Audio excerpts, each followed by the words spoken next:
Hey guys, today we're going to read a story about pumpkins. And the title of our story is Pumpkin Town. And the author is Katie Mackay, and it's illustrated by Pablo Brasconi. That is a lot of pumpkins. If you look at that picture, it's all the way up and curled around. And I guess there's the little town underneath. So we're going to read the story and see. I even see a cow up here on the side of these pumpkins.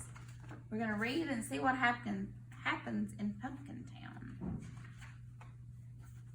Town. Jose and his family grew pumpkins. That growing began with shiny seeds, which were followed by long vines, and those vines grew every which way. The pumpkins grew every which way too, from small to fat and tall. The Jack Be Littles could be dropped into pockets. The Happy Jacks were bigger. A strong enough boy could carry just one, and the Big Moons were bigger still, too large for even 5 boys to roll. That's a big pumpkin. Come fall, Jose and his family would gather the pumpkins and collect the vines. Then 2 trucks took the fruit to faraway cities. Some were hollowed and carved, and some were saved for pies. But before the truck took the pumpkins, Jose and his family saved a few because they needed the seeds. When it came to saving pumpkins, Jose's father always said, save only the best and sell the rest. So Jose and his brothers hollowed the best pumpkins and saved only the biggest, brightest seeds.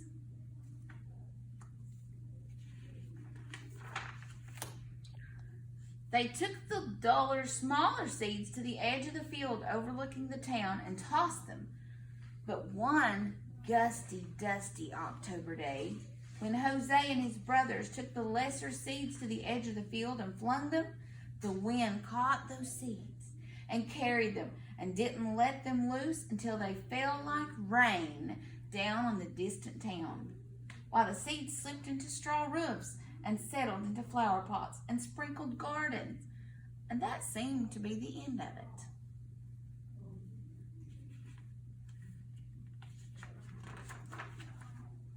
But the next spring, rain awoke those small seeds and plants began, and more rain fell, and the vines grew every which way, and they wrapped around chimneys and wound through corn.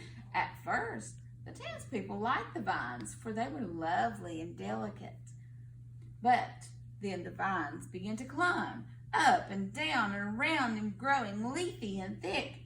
They snaked green and silent through one window and then out another.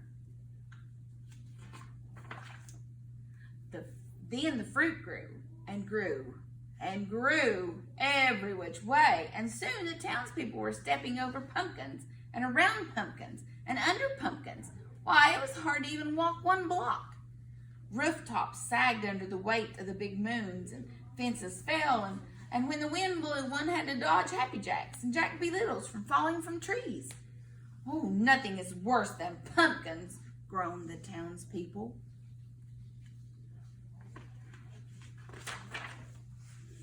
Meanwhile, up on their mountainside, Jose and his family cut and stacked their pumpkins, saving only the best.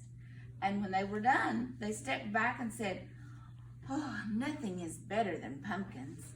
But when Jose and his family looked down at the town, it looked a little odd. It seemed so green and orange. Look at all the pumpkins. It's taken over the town. Since their field work was done, and because Jose and his brothers were curious, they walked to the town the next day, where they saw more vines and pumpkins than they could have ever imagined. They remembered the gusty, dusty day that they had scattered those seeds. It's our fault, whispered Jose. We must do something, whispered his brothers. Well, for now we will rest, whispered Jose. But that night, Jose and his brothers cut and stacked the pumpkins and vines. They worked as quietly as they could, but some townspeople still sneaked peeks. They marveled at how well the brothers worked. The brothers climbed up poles and twined through trees and snaked silent through one window and out another, gathering and stacking pumpkins and vines. Now, when the townspeople awoke, they discovered a mountain of pumpkins and a hill of vines and a mound of tired brothers. They worked all night long. While the brothers slept, the townspeople filled a wagon with hay and set 5 great watermelons between Jose and his brothers, in thanks for all their aid. Well, that wagon took the brothers back to their home, where they laid in the glossy grass, still sleeping. Well, when their father found them there, he asked them what they had done to deserve such great watermelons. "Why, we just helped the townspeople with their harvest," the brothers said, which was true, and nothing more was said. They didn't tell their daddy that they caused the problem. Why, down in the town, 5 trucks came for the mountain of pumpkins, and the townspeople were given a grand sum of money for all that fruit. "Oh, nothing is better than pumpkins," they said. Much of the money went toward a feast held around a bonfire made by burning the hill of vines.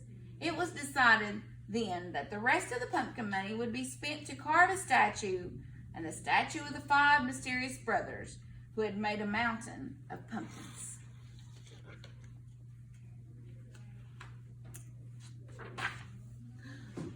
It took all the next week for the townspeople to repair their roofs and their fences, and it took all that week for Jose and his brothers and his father to eat their great gifts. The melons were so sweet that Jose and his family said nothing is better than watermelons.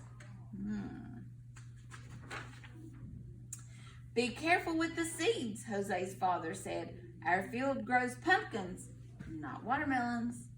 So Jose's family filled a great bowl with seeds, and those seeds were forgotten until a day later, when the wind roused Jose's father at night. He feared that some of those watermelon seeds might be blown into their field. By moonlight, he carried the bowl to the edge of his field and he tossed the seeds. And the wind caught those seeds and carried them and didn't let them loose until they fell like rain down on the town. So this time, Dad's letting the seeds go. The watermelon seeds slipped into straw roofs and settled into flower pots and sprinkled gardens and slid into the soil around the statue of Jose and his brothers. And that seemed to be the end of it.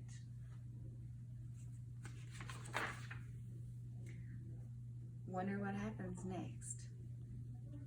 In the spring, when the rain comes, instead of having pumpkins everywhere, they're probably going to have watermelons everywhere. Hope you guys like the story.